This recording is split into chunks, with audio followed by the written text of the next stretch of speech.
Welcome to the Extinction Level Event Podcast Apocalypse Edition. I am your host, The Barrelman, and the bang we're talking about in the title is propane tanks blowing up all over the residential areas of LA. So, in case you couldn't tell by the title, we are going to talk about the LA fires. So, this is going to be one of those more impromptu and off the schedule releases where I think it's kind of important just to kind of put this one out. As I am recording this is a Tuesday. These normally come out on Fridays, so if I get it all edited and stuff today, obviously I will get it out. It'll probably be out either later today or early tomorrow. If not, I'll try to get it edited tomorrow and out by then. So it'll have basically 2 days to be out before the next normally scheduled episode. I don't know if it's a discussion or a podcast, the next one, but this is definitely part of the normal ELE podcast. So today, like I said, we are going to talk about the LA fires, but we're not going to concentrate on the LA fires. There's a lot of information. There's a lot of updates happening even right now. You can go to any news outlet, well, you're already on YouTube if you're watching this, so go to the news tab and check out all of the, top stories, the national stories. You'll find plenty of information there. If all you want is just some information on what's happening. I don't have a special source. I mean, that'd be great if I could just, not trying to like scoop other people or have some sort of exclusive or anything, because I don't really care about that. But just to have updated information, be able to talk to people live of what's going on there and get information that other people can't get, but not because it's so special that I could do that, but because I want you guys to have all the information that can be gathered. So if I could have that information and be able to relay it to you guys so that you guys can have that information, then that would be great. But as I said, I don't have any like secret source or anything. So we'll definitely be talking about the fires today, but it's really kind of a jumping off point because this is a podcast about the eventuality of where this is all headed, really, and not about what's necessary. It's not a news program. How about that? It's not a news program. We're not talking about the latest news that's happening and keeping you up to date on this particular story or that particular story. Obviously, the stories are relevant. If they weren't, we wouldn't even be talking about this. But these stories are relevant because of the narrative that they feed into and not because of what they are themselves. It's important to talk about them and really kind of highlight what makes these things relevant to that narrative. And then to talk about the narrative itself and a little bit about why it's problematic and troubling and what direction this is pointing us to. I was just watching Secular Talk this morning, and Kyle had a thing about the LA fires, and he was talking about, global warming and its contribution to everything and exacerbating the situation. And he was bringing up that even the scientists are starting to change their tune of, well, we can't really prove that this is necessarily global warming. This could be it or could be not, but we can't technically verify that this fire wouldn't have just happened anyways. And now they're kind of changing their tune on that a little bit. He also brought up that things are like a much worse than they were predicting. So one of the problems with that is we have the business as usual model, but the problem is that the business as usual model presupposes that we're going to stick to what we're doing now. And the fact is, we've been ramping up in a lot of different sectors. I don't have the stats in front of me at the moment. We haven't just kept things as they are moving forward. So even though the business as usual model was a very incomplete model, didn't have enough data to really give us an accurate prediction, anyways. And we've talked about that on this podcast about how there's a lot of little systems that are going on that really kind of help affect what's happening. Um, I was seeing something that I didn't even know was a thing called, and we'll talk about this at some point, maybe tied in with earthquakes. What it's called, earthquake lightning. Now I know that we have volcanic lightning in the clouds of debris and molten rock and stuff that it throws up, that the friction can cause electrical discharge in the form of lightning. But I didn't know that earthquakes could do the same thing, but it does make sense because earthquakes are, just there are a lot of rock moving around causing all that friction, which makes sense that it could cause friction discharge as well. So what we're really going to be talking about is we're going to talk a little bit about the LA fires. Um, we're going to talk a little bit about the LA fires, but I don't have it categorized out in the pages that I've saved with the information on it. I usually try to grab a lot of different pages with different information. A lot of information I already know. Some of it's just more specific information about something that I know, but I don't necessarily have the numbers and figures on. So a lot of it's information that I already know, but I don't necessarily remember all the stats, the exact numbers, and I always want to try to get you guys the correct data when I'm talking about stuff. Sometimes I'm just kind of guess membering. I don't know if that's a thing where I'm trying to remember, but guess at the same time. So I don't know if guess membering is a thing. I guess I just made it a thing.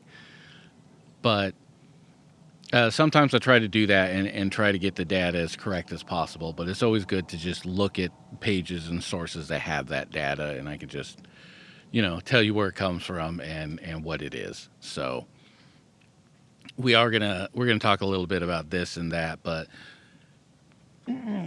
what we really want to impress in this particular episode is that the Earth is definitely heating up. We definitely have global warming, even if it's still cold in places, and that heat is not it's not a good thing, right? I got some information on here. I don't even know how much of this we will or won't get to, especially if I just keep blabbering on about the setup for everything. But there's information about what happened last year in Phoenix and the deaths, both contributed and suspected, of directly being because of how hot it was. But we're going to look at what kind of heat that not just what kind of heat we can expect, because we kind of know it's just going to get hotter. So whatever the number is, number going to go up, right? Whether it goes up by 1, whether it goes up by 6, it's not that it's not important how much the number goes up, obviously. But what I'm saying is the number will go up, and therefore will be hotter and worse. What we want to look at is what numbers we can't reach without being dead, essentially. So we're already reaching numbers where people are just going to be dead anyways. Every year that it gets hotter, you're going to see a lot more people die from heat-related illnesses. Heat stroke, heat exhaustion leading to heat stroke.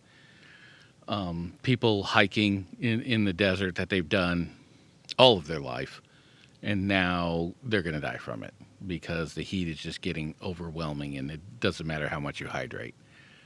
So that kind of those kind of statistics are coming.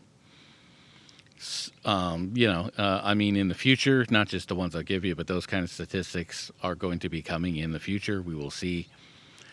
I'll just tell you real quick while it's still in my brain. I responded to Kyle's video. I left a comment giving him a little bit of information on what's to expect and why everybody's kind of getting it all wrong. It was just kind of a little blurb. Basically, I guess it wasn't really why as much as everybody is going to get it all wrong because they're underestimating everything. And the terrifying prospect that people are starting to switch from a linear graph of heat to an exponential, where heat's not just going to get, oh, it's you know, zero point 0.2 degrees hotter this year than it was last year. It's going to be, no, it's zero point 0.4 now. No, it's zero point 0.8 the next year. No, it's 1.3 the year out. You know, just this exponential kind of growth that's going to lead us to Venus, like way sooner than anybody thinks, like way before the end of the century for sure. I don't know at what point we would reach actual Venus, because I think some of what makes Venus Venus is its relative position to the sun. We are not at, we're close. We're closer to Venus than any other planet, I believe, but we're not close enough to Venus that we're going to be equal. Even with all the conditions the same, we wouldn't be quite as hot because we don't get quite as much solar radiation as Venus does. Just again because of our position in the solar system. But I don't think that amount of difference is going to make any difference to any life that used to exist on this planet. And the problem is, some of these things. One of the things I'm gonna read about again, if we get time, is about adaptation from wildlife and what it's trying to do. The problem is, even though wildlife is adapting right now as we speak, it can't adapt fast enough, if especially if we pull off of this linear trajectory to an exponential one. Start off with just a statistic about wildfires in general, not specific to the LA fire, but it does include things like the LA fire. And this is another one of those AI overviews, which can be super helpful for this kind of thing. I don't know how accurate they are as far as stats and data. I know they grab from different sources to kind of compile something.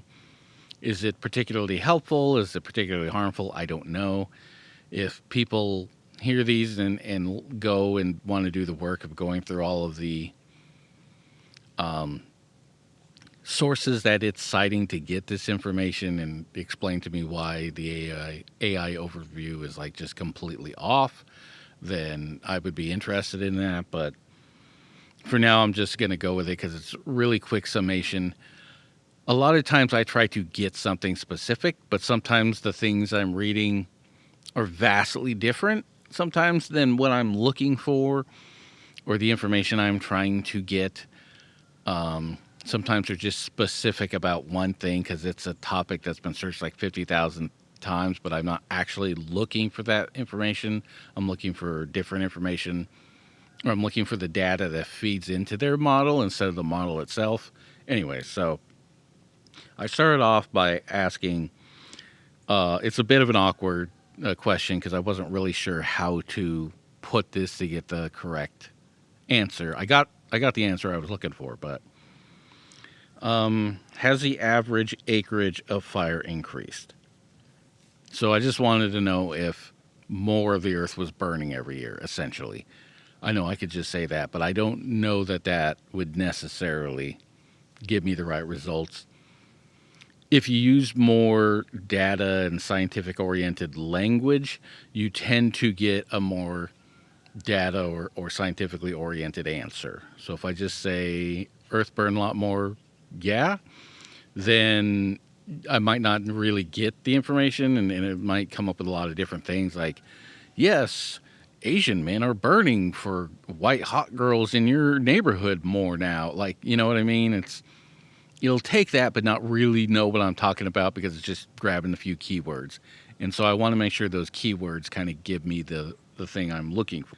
The average acreage burned by wildfires has been steadily increasing over time, particularly since the 1980s. So I like that because it's not just, yes, it is. We don't really have any information to back it up. It's given me a time frame here, which means it's having just as hard a time as I am trying to find anything with this information specifically about it.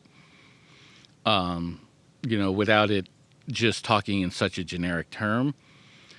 So it was able to get the information to say it's true, and it was able to give me at least one data point, which was particularly since the 1980s, which I appreciate, indicating that the average fire size is getting larger. This trend is attributed to factors like climate change, leading to longer fire seasons and drier conditions.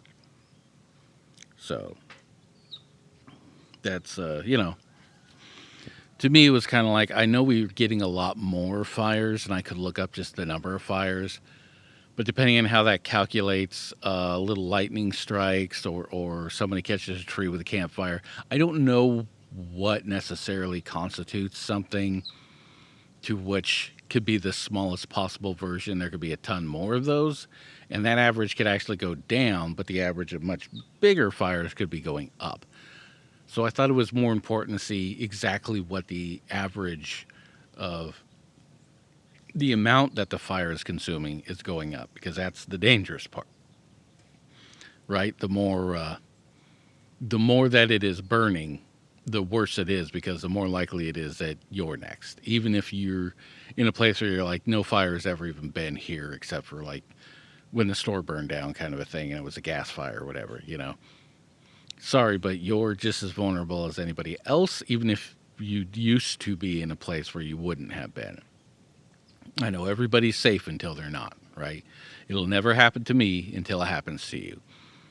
And the exit of these insurance companies from places where fire damage is possible is kind of telling. In fact, it's kind of entertaining, I'll say,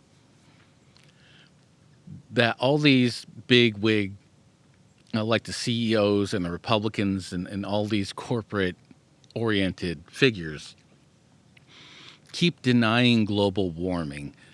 I mean, it's because they don't want you to be blaming them and stopping them from doing what they're doing. It's not really because they don't actually believe it. But the fact is that they're saying all these things, and they are getting some people to believe it for sure. There's never a conspiracy story like this where people don't believe it, like actually believe it. But then you look at something like the insurance companies who are like, yeah, we're not going to insure these houses. Why? Well, because they're at increased, risk of fire damage because of climate change. And it's like their bottom dollar is actually being affected. So they're telling the truth, even though they probably will never actually come out and say it publicly. Hey, climate change is an actual thing, and that's why we're not going to cover you guys. But it's also depressing because that's why people need insurance for things like this. It's one thing if it's like you live next to a tire fire and you're getting smoke damage and fire insurance while voluntarily living next to a tire fire where everybody said you shouldn't have a home, but maybe they knew like somebody in a place of power, and so they were able to get a home there anyways, even though all signs pointed to just don't put a home there. That person, I could see why they'd be like, look, I'm not insuring you. You literally sitting next to a constantly burning tire fire and you're looking for fire and smoke damage insurance. I'm not going to insure that. But to just say it's very likely people in California are going to be caught in wildfires because it's California, so we're just not going to insure, is really telling us they really aren't a company who's there for our safety. They don't exist so that we can give them money to safeguard ourselves, because they're not really planning on paying us out. And if there's a risk that they actually might have to pay us out, especially if that risk is high enough, they just won't do it, because their job isn't to help us recover in disasters. Their job is just to be protection money, right? Hey, it's a nice house. Be a shame if a wildfire came and burned it down. Sir, we don't have wildfires in our area. Hey, you don't know, Johnny over here has been known to be Mr. Wildfire. I don't know why these guys are Italian, I guess because they're gangsters.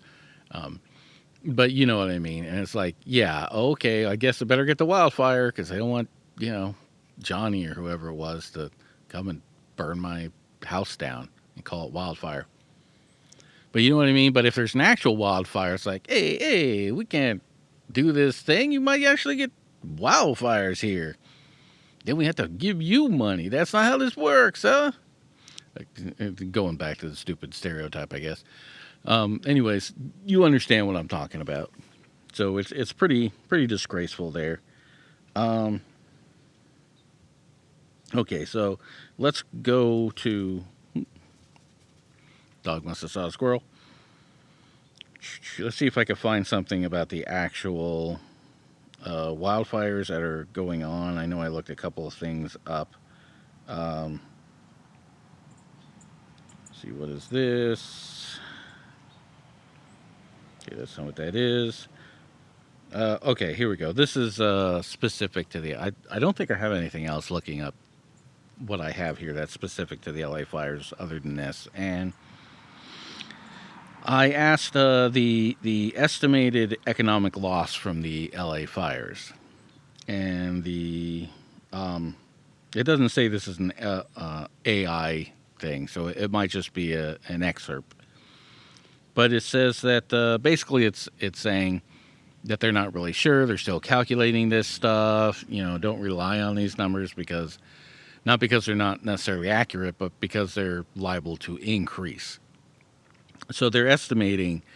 I think I looked up the number, and that's a page somewhere I didn't notice, but the number of people who died, and I don't know if I just kept that page or accidentally clicked off because I didn't see it. But last we looked, it was 24 was what they were reporting. I could have sworn I saw something come out that says it's been bumped up to 25, which is pretty good. Like all of these massive wildfires everywhere, burning everybody's house down, and we've only seen 25 people die at most. That's pretty damn good. Now, that doesn't include anybody going to the hospital for smoke inhalation, all the other crap that they're dealing with, right? That's just confirmed deaths directly linked to the fire. But if we can't look at it that way, and people say, okay, 25 people died, so what? Like, that happens in disasters all the time. Sometimes it's hundreds or thousands, and you're concerned because 25. Okay, I think that this really speaks to the response of the, what do they call them, the first responders? The response of the first, okay. But yeah, I think this really speaks to the first responders and the good job that they have done of protecting people and getting them the hell out of there, more than it does the wildfires not being bad. So let's look at this on an economic level and see, okay, well, what's the damage we're looking at here? I don't know if this is including people's homes, infrastructure. I don't know exactly what it is and isn't including. It doesn't really say, but we've got a figure of what they're saying this is basically costing so far. And right now it puts the economic loss at 250 billion. Now I know when it comes to government money, billion and trillion get thrown out like a lot. But we're talking about, you know, what is it? Somewhere around what Elon Musk is worth, right? Because I don't think he's worth half a trillion yet, but I think he's like on his way, right? I don't remember what he had. Maybe he does. Maybe this is half of what Elon Musk has. I'm not sure. But we're talking about the richest single man in the world, and this is like comparable to him. He's certainly not going to give up everything he has just to try to fix this, right? This has to come from someplace. And then they said they've just adjusted it up to 275 billion. And again, these are still going on. This hasn't stopped. The fires haven't really subsided much. But yeah, so they had a couple of days of where they were able to get a little bit more control of the fire. I think one of them was like 34% contained at one point. But then the Santa Anas kicked back up, and it's kicking their ass. And I used to live down there, so Santa Anas were something way before fire season was. I mean, there was always a fire season, but I mean, before anybody in San Diego even thought about a fire being in their area, really, other than a few brush fires out in the hills, Santa Anas were still like nobody enjoyed them. They were hot and they were just kind of miserable in a way that San Diego didn't always get. You know, it just made hot even hotter down there. And so even back then, without this whole oh my gosh, it's going to stir up a fire thing happening. It was just not something anybody enjoyed. And now it's just contributing to this. So, all right. What is. Okay, so this is the one about the. This is the death toll here. And it's saying 24. That was 14 hours ago. Like I said, I thought I saw it rise up to 25. We're only talking the difference of one person here, but it's still it's not a great thing. So that's as much time as we're going to spend specifically on the LA fire. So now we're going to talk about heat in general and the problems that that's going to cause because, as I said, the LA fires, they're simply symptomatic, right? These are just showing us the clues and again the signposts like I talk about of the impending doom that we're creating for ourselves in this particular scenario. So it's important to talk about heat and why heat is bad. So this isn't going to be a scientific endeavor where I talk about heat transfer and radiant heat, and we won't get into the medical side of how your organs just kind of start to shut down at some point, and at a certain level of heat stroke, you're going to die of organ failure because your body just stops working essentially. We're not really going to get into all that. We can at another point. This is really about the fires and what the fires mean to us as a globe, as a world, and more specifically as people. So the first thing we're going to talk about is everybody's everybody's favorite uh, uh, everybody's favorite temperature to quote, especially when they're trying to fear tactic people. Now, when I say that, I want to make sure people don't think that I'm just saying, "Hey, there's a conspiracy about hot things, about a conspiracy about heat being bad," and it really isn't. It's just that this isn't something that affects a majority of people. This affects a minority, but they're saying it as if this is the thing, and you got to watch out because we're all going to die because when this hits, death happens. So when these conditions happen, yes, death happens for sure. But these conditions aren't something that happen during most of the world. Like a lot of the world aren't going to be in a situation where this is going to be particularly relevant. But all the same, it does keep getting brought up, so we're going to talk about it. And that is the wet bulb temperature. Now, there's something here called the omnicalculator.com, or that's the website, and I have got the wet bulb calculator.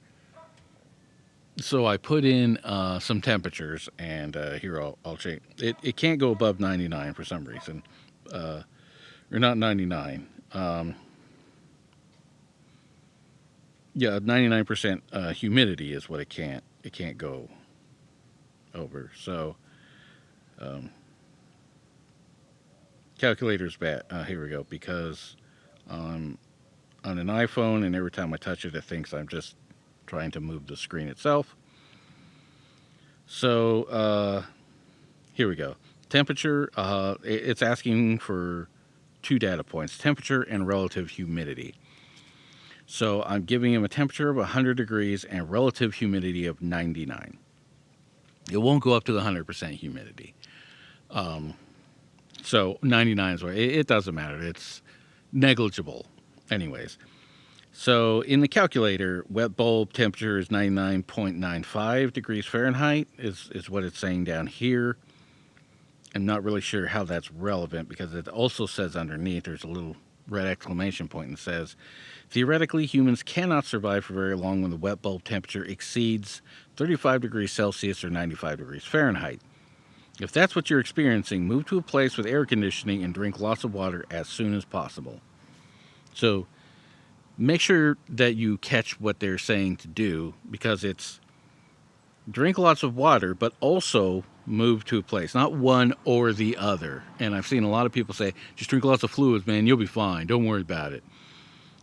Move to a place with air conditioning and drink lots of water. You got to do both. You can't just drink a lot of water and be cool. So that's the temperature at 90 at 100. So if I just put in 90, get rid of that one, 95, which is what it's saying the sort of max is. The blurb says, it says 94.93 is the wet bulb temperature now. I don't know why the temperature goes down when the temperature goes down. It's a little weird, but it says wet bulb temperatures above 30 degrees Celsius, 86 degrees Fahrenheit, pose potential fatal human danger, potential fatal danger to humans outside. It is also very uncomfortable. In these conditions, you should avoid direct sunlight and drink lots of water. So every temperature I put in seems to give me a little bit lower temperature and say, well, but this is really the danger temperature. And then I go up and says, but this was really the danger. So it seems a little weird, I'll be honest with you, trying to calculate this stuff. But I think what we're seeing is this 86 Fahrenheit seems to be where they're saying this is getting deadly. Like, this can kill you. You got to kind of stay out of it. And when we're at 95, it's saying, no, you're definitely going to die. Like, it's not a potential. It's not, this can be hazardous, stay out of direct sunlight. It's saying, yeah, you need to leave immediately because you are about to die. And it doesn't really state that or really kind of explain, but that's the gist I'm getting from this particular calculator. So that's wet bulb temperature. It's not very hot, but we're talking a huge amount of humidity. And the more humidity, the lower the wet bulb temperature. The higher humidity, the higher the ambient temperature can be, and you can be not really okay, but, not as in danger. So then I wanted to look at this temperature because I have seen this temperature before and I keep forgetting what it is. I'm still not going to remember, but this is an important temperature. So we're talking about the hottest temperature on Earth. And this is talking about, and I think we're going to get into this again in another place, but Death Valley holding the world record at 56.7 Celsius or 134.1 Fahrenheit, right? But that's not the hottest temperature because that's just atmospheric temperature. When we want the hottest temperature, we want the temperature that's on the ground because it's absorbing all the heat. It's also radiating all the heat when the sun starts to go down and you get all the heat. You're not getting it from the ambient. I mean, it's still in the ambient temperature, but all the heat that's really coming off is coming off the ground. So even though you're walking around and it's a certain temperature, what temperature is it actually on the ground? I think we talked about this in a previous podcast as well, talking about, hey, don't have your animals walking around because even though it might be a certain temperature and fine for you in the air, and you usually have shoes on, your dog usually doesn't have shoes on, or any other animal, and they're walking on a temperature that's much higher. So, according to a high-resolution satellite data from the last 2 decades, the land in these 2 regions, so these 2 regions are Iran's Lut Desert and North America's Sonoran Desert. Okay, so that's the 2 regions they're talking about. Can sometimes heat up to an astounding 80.8 degrees Celsius, 177.4 degrees Fahrenheit. So almost 180 degrees. So that's we're getting, and as it gets hotter, we're going to get close to 200 degrees ground temperature. So we're edging our way towards 200 degree ground temperature. So what was this? Okay, so I was kind of curious, and I looked up cooking a loaf of bread. And this says, for each bread, I bake 1 loaf to 190 degrees Fahrenheit and 1 to 205 degrees Fahrenheit. The 190 degree loaf are moister and softer, And after a couple of days, the 190-degree loaves still retain some moisture, making them fresher. So this is just about baking bread. But we're talking a difference of 13 degrees on the ground between, you know, where we are and baking a loaf of bread on the ground. Now, I know people can do the fried egg thing and get pretty hot, especially on like a black skillet, which is absorbing a lot of, a lot of heat. Um, I don't know if it necessarily, just because I guess the asphalt is black, but it's not as conductive as a piece of iron would be. But frying an egg is a great trick. But baking something like you would in an actual literal oven, that's a different trick altogether. And so we're talking about temperatures that are in the ballpark of baking a loaf of bread. And this isn't even the latest statistical information that we've gotten. And especially coming up in the summer, who knows how hot it's going to get. We may reach that 200-degree temperature sooner rather than later. And then you could literally just like stick a piece of bread out. You probably need a hood or something just to make sure, because as you rise above the ground, it's going to be cooler and cooler and cooler and cooler. Otherwise, the atmospheric temperature that you walk in would be just as hot, right? It's going to get cooler and cooler the higher you go up, even by just a matter of a few inches. But still, if you just put like a little dome or something over it to kind of trap the heat, and especially because if you have a glass dome, it's also going to help amplify the heat because it's going to be a heat trap, sort of like a mini greenhouse, you know, like the greenhouse that we're creating for the Earth. And you're going to be able to cook bread. Just you won't need an oven, you won't need to use any electricity or waste supplies. Just take a bunch of bread, stick it outside, and like put a glass dome on it, and you'll have free bread. Well, it won't be free because you had to buy the stuff, but you know what I mean. So the Earth is getting hot enough for you to just walk outside and bake bread. I mean, that's kind of scary to think. You walk out into real heat sometimes when you're not used to it, and you're like, I just walked into an oven. But that's not really true. That's usually when you feel the oven because you open it up and that hot air comes out, but the hot air is already cooling down because it's hitting the cooler atmosphere around it. This is more like you're actually in the oven, right? Not just, ooh, it feels like an oven. This is literally an oven here. All right. So now let's talk about what happened last summer in Phoenix with a little bit of the information. It says heat has killed 27 people in Maricopa County, which is home to Phoenix, and is suspected as the cause of 396 other deaths this year. So, well, let's say, wait. A total of 645 people died last year during the deadliest year for heat in the county since it started tracking deaths. Nearly half of the deaths came during the stretch of the most intense heat. Fewer deaths were under investigation during that time span than the 396. So let's just stick with because I'm not sure what they're saying. Are they saying only 645 people died total in the entire, region? Because that sounds a bit low, but I'm not sure. It could be. But it's saying that 396 were suspected to be heat death related anyways. And that could just be, a heart attack or something that it's like this person wasn't the healthiest person, but they weren't having any problems. They were walking around. They were just fine. And when it got really hot, they died. Like, is it a coincidence? It could be, but at the same time, might not be. So even if we just take that 396, let's just say 400, around 400 people died, and that's during this time period, I believe, right? Expected to cause it. So it says this year so far, and this was done in July. So it was, during the peak of what was happening, but there were still more days ahead. So let's just say 400 people die of heat or heat-related illness during this time, or pretty damn close to it, in the entire year.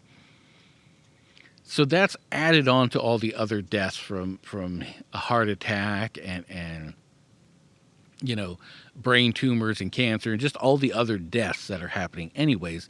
Now we have an extra 400 people dying on top of all the people that were going to die anyways. We now add 400 to that number because it's getting hotter. And that was last summer. Now we can always have an off year. We can always have a few off years where, okay, this year wasn't completely record breaking, and that would be awesome, but it won't be consistent. Then the next year or the year after will just begin the trend again, and it will just continuously get hotter again for a while. And I say for a while because, again, you can always have those off few years, which everybody always points to, see global warming is not a thing. That's just not how the Earth works. All right? It isn't a linear system. It's a complicated place. Sometimes you're going to have a few off years, which is great for us because that means surviving a little bit longer than we thought. But consistently, we've been getting hotter and hotter years as time goes on, even if you factor in that a few years might be off years and might not be the hottest. They're usually pretty hot. Sometimes the ones that aren't record-breaking, if you take it back 20 years, would have broken records. Like if that day happened 20 years ago, it would have been a huge, big record-breaking deal. But because we've been breaking so many records, now it's not a big deal. You know what I'm saying? So we're talking about just, a ton of people dying from heat-related deaths in a place where there's just the middle of the desert, right? And this is not going to be an isolated incident. I don't know how much people are going to start keeping track of this, that we'll find out more and more that a lot of places with a lot of heat are going to have this kind of heat wave related death. Fahrenheit equals 1.8 plus 32. So that's, okay, it's trying to give me the actual temperature differential, telling me if it's 1 degree Celsius, what temperature is it in Fahrenheit? That's not what I'm asking. I want to know what 1 degrees Celsius is in Fahrenheit, not the temperature itself. And that's not what it's saying. It's not what it says. It says. It says. Okay. But you know what I mean. But what it is saying is the calculation is Fahrenheit equals 1.8 and then plus 32, because 0 for Celsius is 32 degrees Fahrenheit. That's where the 32 comes in. A lot of you probably know this, but the important part is the 1.8.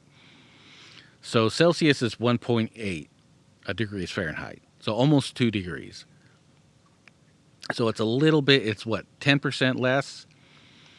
I think it's 10% less than 2 degrees, than double, right?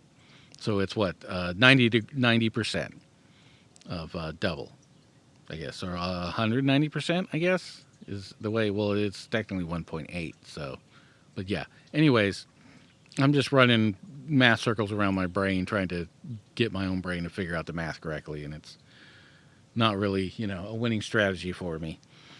But the fact is, we still come back to 1 degree Celsius is 1.8 degrees Fahrenheit. So let's see if it scales up. So I calculate 2. Yeah. So this is good because it's giving me what I want, but it's giving it to me in the math and not in the answer that it says. Because it says 2 degrees Celsius equals 35.6 degrees Fahrenheit. But that's just telling me temperature.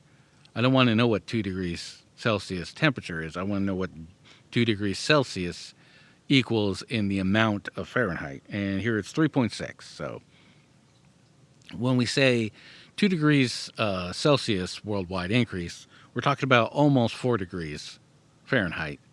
And again, this is average. Some places will be less, some places will be more.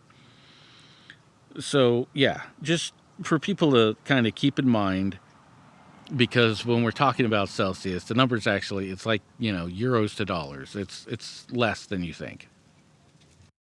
Okay, now I looked up what the coldest temperature last year was. And it is minus 43.6 degrees Celsius. Or, in this case, minus 46.5 degrees Fahrenheit.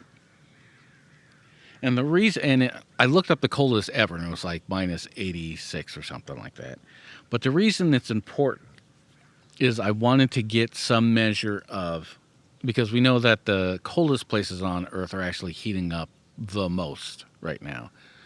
So if you take that average of right now, we're at 1.5. Apparently, they just released a statistic where this year in 2025 we just reached a 1.5. They've been kicking around the we've reached 1.5 for a while. Everybody was pretty agreed on 1.3, and then I saw some videos that pushed it to 1.4, and another one that had already pushed it to 1.5. But apparently they just have like officially come out and said 2025 has already reached 1.5. So yeah, but the reason that this is important, what the coldest is because we really can see kind of where we're headed as far as we've got. I mean, this is quite a bit of temperature, but 43.6 degrees at the cold. This is the coldest day. This is an average. This is literally the coldest it ever got last year, right? So on average, even the coldest place on Earth is probably, not extraordinarily, not extraordinarily cold all the time.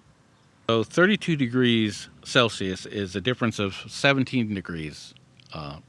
32 degrees Fahrenheit. It's actually 31, but because it was 1 degree, is an average of about 17, a little over 7. Let's just call it 18 degrees Celsius. So the average low temperature, and this is the lowest month temperatures, not the average, but just the lowest average for that month. We're 18 degrees Celsius between that and the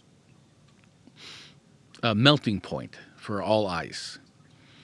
So this being recorded as the lowest temperature in the entire world, not including Antarctica, not including, like, in the world, this was the lowest temperature recorded the entire year.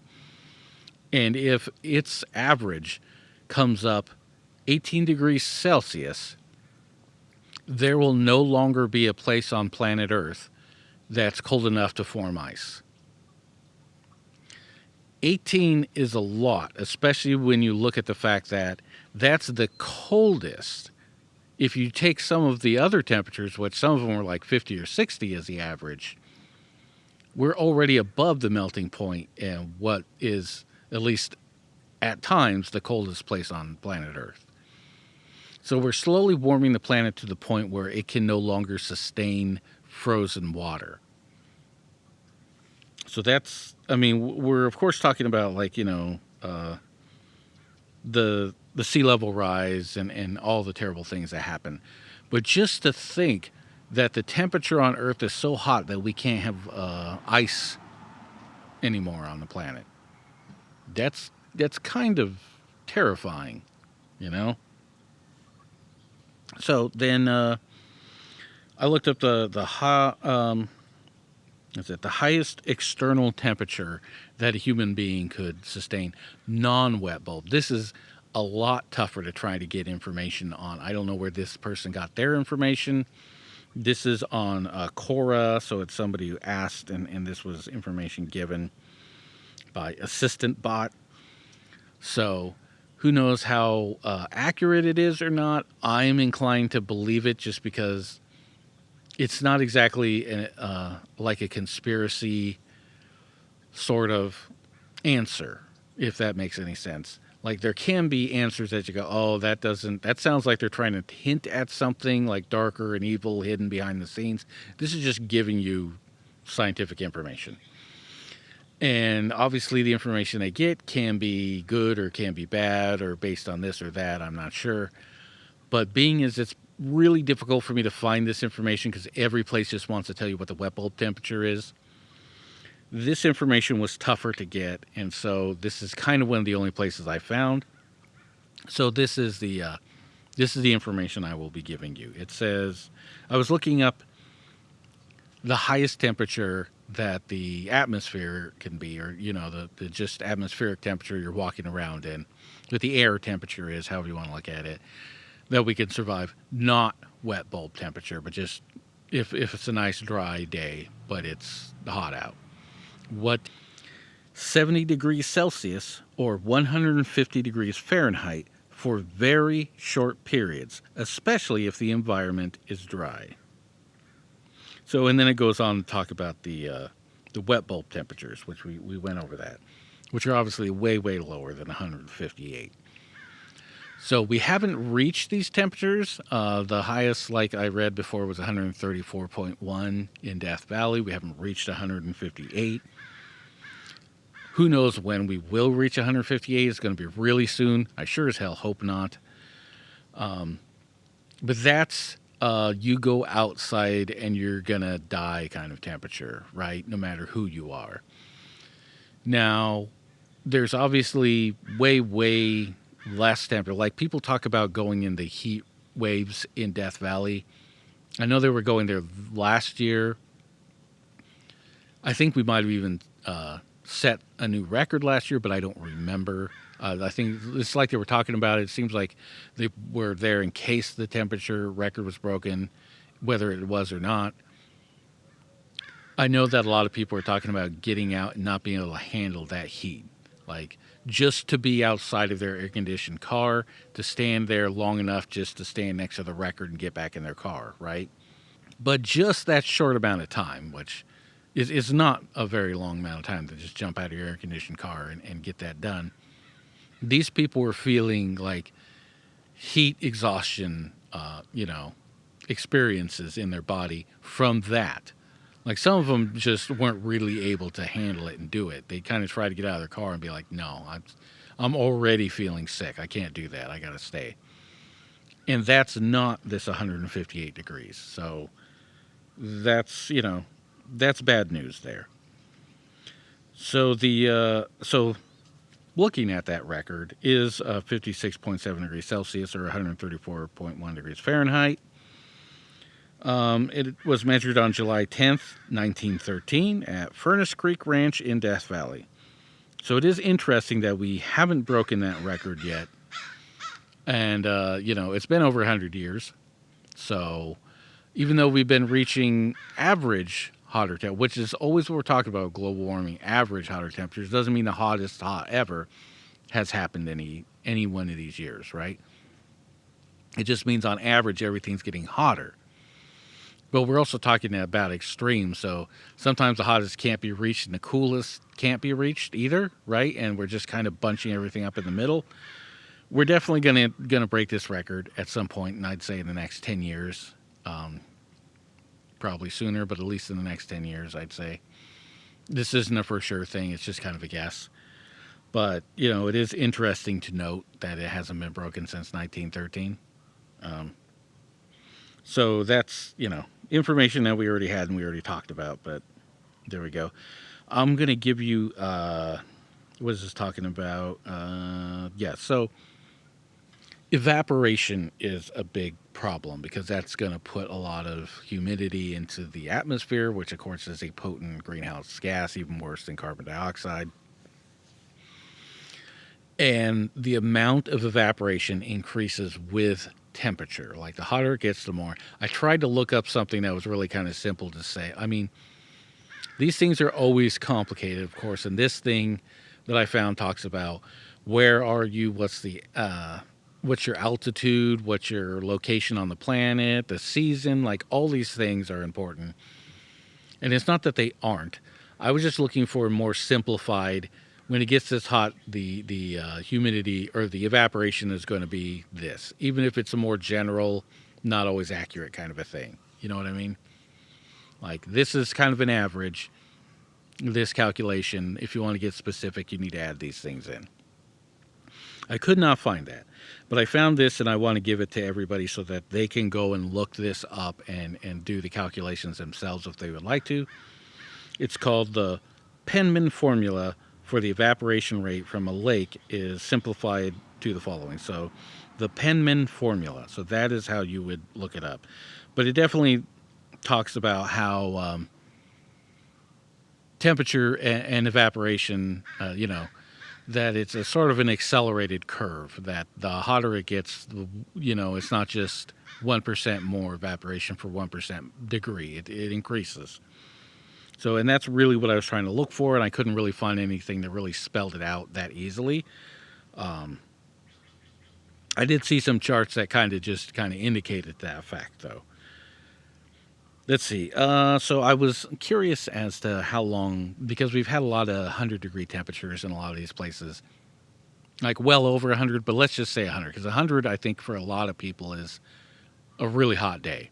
It's not extremely hot, obviously, but it's really hot. Like, if it gets to 100, it's like, what the hell are we doing here? Let's go inside. We need the AC. 100 is just really, really hot, right? So I was just I was thinking, okay, since 100-degree days are becoming more and more normal, what is the kind of standards that we can expect for, what we can do in something like 100-degree heat? Again, we're not talking 110, we're not talking 120, just 100, which again is still pretty hot, and a lot of places don't get to 100, but more and more places will start getting to this point. So the length of time you could this is an AI overview, because again, trying to find any specific source to talk about this can be difficult. So sometimes this AI overview really kind of saves my butt and giving me the actual information that I'm looking for. So this says the length of time you could safely spend in 100-degree heat depends heavily on factors like humidity, activity level, and your overall health. But generally, you should limit extended exposure to a few hours at most, especially if you're engaging in strenuous activities. Seeking shade and staying hydrated are crucial to managing heat stress in such conditions. So, in 100-degree weather or over, you need to limit your activities to a handful of hours. So this is going to include going to the park with your kids and playing. We're not even talking about work, because work is work, whatever it is. And it sounds kind of dismissive, but I'm just saying, if you're in an outdoor job, you're doing that outdoor job, or you're quitting and getting another job. What these statistics are doesn't really affect that. It does affect how well you'll do health-wise in those situations. But if you've got an 8-hour outside a day work day, this isn't going to be something you really have a lot of control over other than leaving. So what we're more talking about is, like, say, your family wanting to go to the park, wanting to go out and spend the day at the zoo. There's lots of activities you're still going to be able to do, especially if you're not like doing anything particularly strenuous. And again, we're just talking about 100-degree days. Now, it's still really hot, granted, but we're not even talking about extreme heat. That's going to limit you even more. And the picture I'm trying to paint here is that the hotter it starts getting like this, the less and less we're going to be able to go outside and do things as human beings. So one more little thing, because we're starting to run out of time here. Rising temperatures, and so this is talking about species that are in danger, and what is happening to the wildlife here. So I'll just read you a little bit. It's from nps.gov. Rising temperatures risk destabilizing the balance between wildlife and the ecosystem. As plants adapt to changing warming patterns, usually by blooming earlier or shifting to cooler locations, the wildlife that has adapted to them will be forced to face new environments. Some species will struggle to find nutritious food to fit their existing gut biomes. Pollinators, for example, must feed from flowers and are blooming earlier in the year. Other animals may find the habitat no longer able to support their biology. However, it's also possible that some animals will do better in a warm climate. Those species will outcompete others, expanding their own territories and food sources, but not all wildlife belong where they flourish. When species adapt to their environments, lose their natural advantages, this leaves room for invasive species to multiply in the changing environment. Emerald ash borer, gypsy moths are examples of invasive species commonly found in the national capital region that have devastated native communities. So, and then it goes on about a little bit of some of the other stuff. I just try to find things talking about how this is going to affect the wildlife, but even if they're not, because every animal is going to be susceptible to the wet bulb issue, right? Even if it's not drier, the heat is still going to be a problem. But salamanders have been seen to be specifically not well. I don't know specifically is the word I'm looking for, but yeah. So it's going to be getting hotter. We looked a little bit of why that's a problem. We do use the LA fires as a jumping off point. The whole gist of it is it's getting hotter, and the hotter it gets, the more and more we're going to be limited to what we can do and how many people will survive through a summer in any place that they might happen to be. So our time is coming to a close here. I'm going to wrap this up.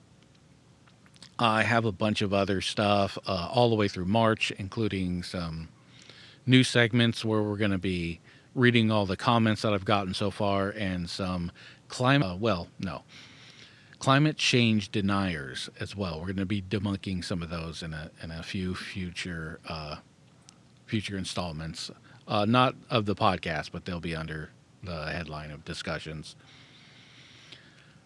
And so yeah, we're going to be doing some of that. That's coming up in it's already done, but it's set to be released sometime in late February and March. But for now, we'll finish up here, and we'll pick it up in a few days when the first of the regular episodes or whatever it is that's going to be coming out on Friday. So, will we survive our own apocalypse? Only time will tell.